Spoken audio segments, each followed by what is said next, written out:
वनऊज़ु बिल्लाहि मिन शुरूरि अनफुसिना व मिन सय्यिआति अअमालिना मन यहदिहिल्लाहु फला मुदिल्ल लहु व मन युद्लिल्हु फला हादिय लहु व नशहदु अल्ला इलाहा इल्लल्लाहु वहदहु ला शरीका लहु व नशहदु अन्ना सय्यदना व मौलाना मुहम्मदन अब्दुहु व रसूलुहु अम्मा बाद अऊज़ु बिल्लाहि मिनश शैतानिर रजीम बिस्मिल्लाहिर रहमानिर रहीम कुल्लु नफ्सिन ज़ाइक़तुल मौत सदक़ल्लाहुल अज़ीम व सदक़ रसूलुहुन नबियुल करीम इन्नल्लाह व मलाइकतहु युसल्लूना अलन नबी या अय्युहल्लज़ीना आमनू सल्लू अलैहि व सल्लिमू तस्लीमा अल्लाहुम्मा सल्लि अला सय्यिदिना व मौलाना मुहम्मदिन मअदनिल जूद वल करम व आलिहि व सहबिहि व बारिक व सल्लिम।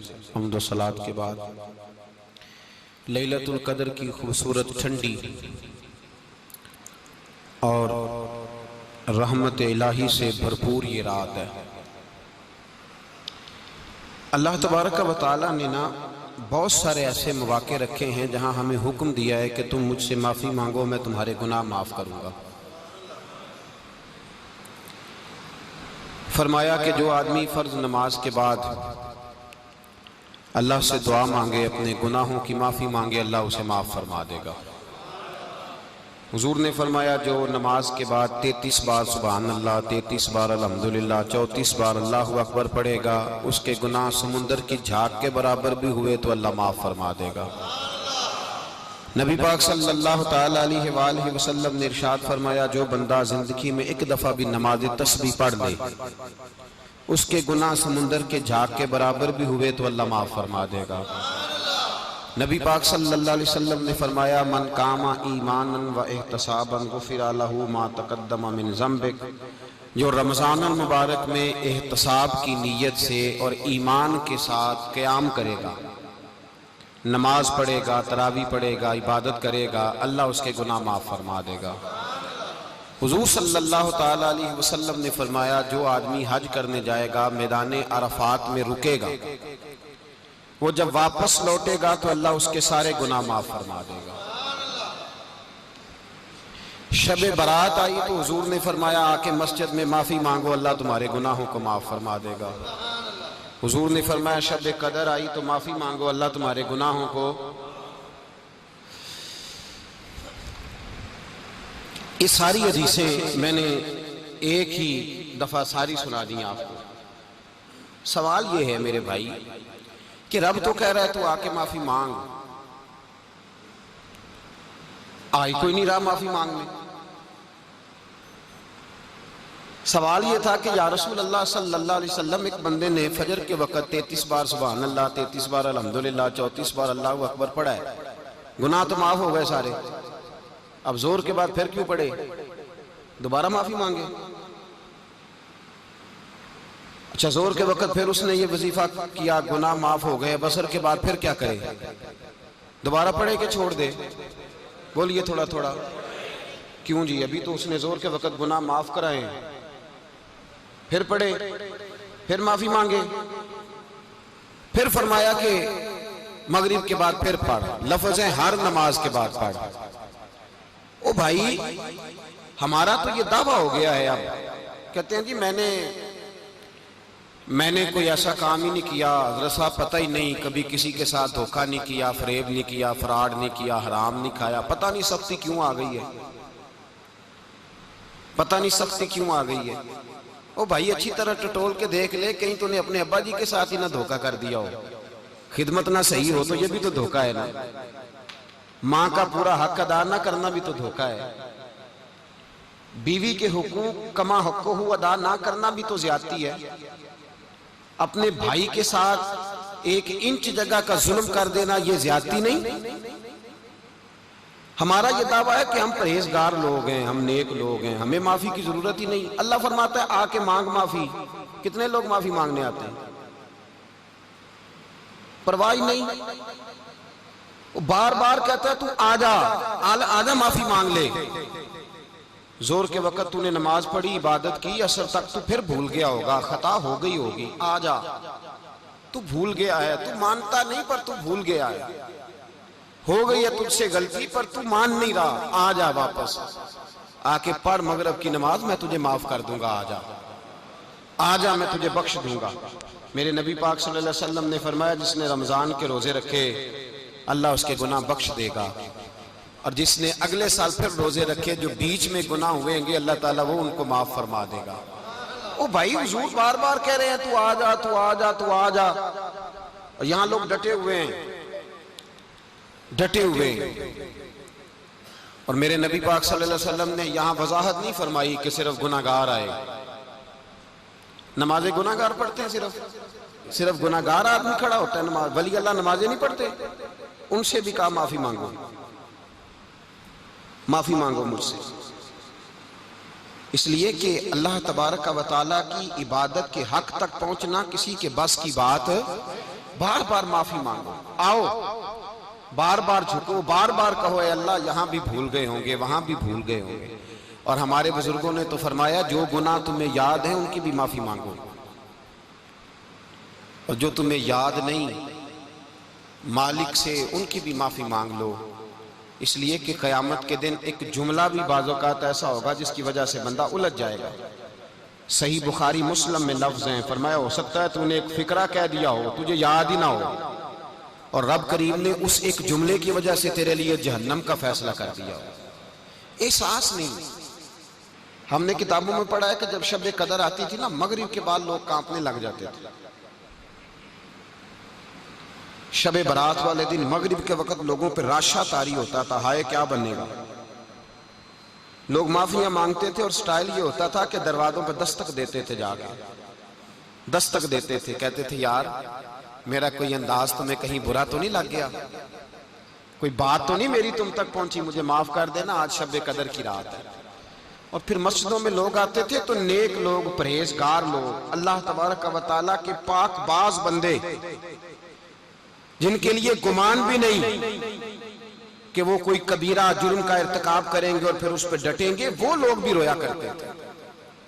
मैं और आप बड़े मस्त हो गए, रस्म सी महसूस होती है अब हर महफिल हर मजलिस, महसूस ऐसे होता है कि जैसे वो ज़ौक़, वो तड़प, वो शौक जिस आदमी के फ़राइज़ भी मेरी तरह पूरे नहीं, नमाजें भी पूरी नहीं, उसने भी सीधी जेब के अंदर जन्नत का टिकट डाला हुआ है, फ़राइज़ तक पूरे नहीं कर पाया, नवाफल सुन्नतें वाजिबात तो बाद में आएंगे, टिकट डाल के फिर रहा है, एहसास ही कोई नहीं।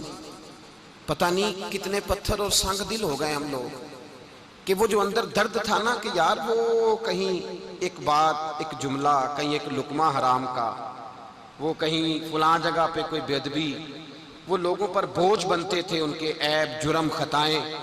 हम इतना ज्यादा बोलते हैं कि पता ही नहीं कितनी बातें करते हैं। माल कहां से आ रहा है ये सबको पता है, पर किस तरह का आ रहा है इस पर कोई तवज्जो देने को तैयार है। हजरत हसन बसरी रहमतुल्लाह ताला अलैह सुनार का काम करते थे। तौबा करने से पहले एक दुकान रखी हुई थी, तो आप फरमाते मैं जरा महंगा सुनार था, सबसे ज्यादा बगदाद के अंदर कीमती सोना मैं बनाता था। फरमाते मैं जब कोई सोने की नई चीज तैयार करता था तो आम आदमी के बस में नहीं होता था उसे खरीदना, तो मैं किसी वजीर के पास, मुशीर के पास, मालदार आदमी के पास जाता था, तो कि जो मैं बनाता था वो हर आदमी खरीद नहीं पाता था। मिस्र के बादशाह के बारे में मुझे पता चला कि वो सोने का बड़ा शौकीन है, अपने घर वालों के लिए, अपने लिए, दीगर लोगों के लिए, हालांकि मर्द के लिए जायज नहीं, वो बहुत सारी चीजें सोने की खरीदता है, लेता है, रखता है। मुझे पता चला। फरमाते हैं कि मैंने उसके वजीर से टाइम लिया, कहा कि यार मैंने एक सोने की चीज बनाई है तो आम आदमी तो खरीद नहीं सकता, तो बादशाह से वक्त लेके दो। वजीर को मैंने तोहफे तोहफे भी दिए, जो तरीका होता है। उसको कहा मेरी मुलाकात करा, तो कहने लगा मैं तेरी मुलाकात जरूर करा देता पर आज नहीं मुलाकात हो सकती, आज तो बादशाह अपने पिछले गांव गया हुआ है। तो मैंने कहा वहां मुलाकात करा दो, इसलिए कि जो सोना मैं लेके आया हूं बड़ा कीमती है, वापस ले जाऊंगा तो रास्ते में डाकुओं का खतरा है। मुझे कहने लगा ठीक है मैं करा देता हूं। हजरत हसन बसरी फरमाते हैं वो मेरे साथ चला तो मैं बादशाह के गांव तक पहुंच गया। मैंने कुछ अजीब सा मंजर देखा। गांव में पहुंचकर एक कब्र है, कब्र पर खैमा लगा है। वजीर मुझे कहने लगा यहां बैठ जाओ और इंतजार करो, यहां एक रस्म होने लगी है, जब उससे फारिग हो जाएगा बादशाह तो मैं तुम्हारी मुलाकात कराऊंगा। फरमाते मैं बैठ गया तो मैंने एक अनोखी सी रस्म देखी। जो बड़े बड़े उलमा थे ना शहर के, सबसे पहले वो आए, बड़े चोटी के उलमा, फकी लोग, इल्म फन पर जिन्हें अल्लाह तबारक व तआला ने दस्तरस अता फरमाई थी। बड़े, मैं जानता था मिस्र के उलमा को। कहता वो आए और कब्र के करीब एक चक्कर उन्होंने लगाया और वो बैठ गए। अजीब रस्म देखी मैंने। हजरत ख्वाजा हसन बसरी रहमतुल्लाह ताला अलैह फरमाते हैं थोड़ी देर गुजरी तो मैंने सूफिया को देखा, जो अल्लाह अल्लाह सिखाने वाले लोग थे, दरवेश लोग थे। उनकी जमात आई, कब्र का चक्कर लगाया, बैठ गई। थोड़ी देर गुजरी तो अदीब, शुआरा, कलाम लिखने वाले लोग आए, एक चक्कर लगाया तो बैठ गए। फिर थोड़ी देर गुजरी तो फरमाते हैं कि सिपा सालार, जर्नैल किस्म के लोग आए, हाथ में छड़ियां हैं, असला जेबे तन किया हुआ है, तलवारें नेज़े पहने हुए, एक चक्कर लगाया, बैठ गए। फिर मैंने देखा कि डॉक्टर, हकीम, तबीब आए, बड़े बड़े नुस्खे हाथों में, कब्र के करीब एक चक्कर लगाया तो बैठ गए। फिर मैंने देखा हसीनो जमील औरतें आईं, एक चक्कर कब्र का लगाया तो बैठ गईं।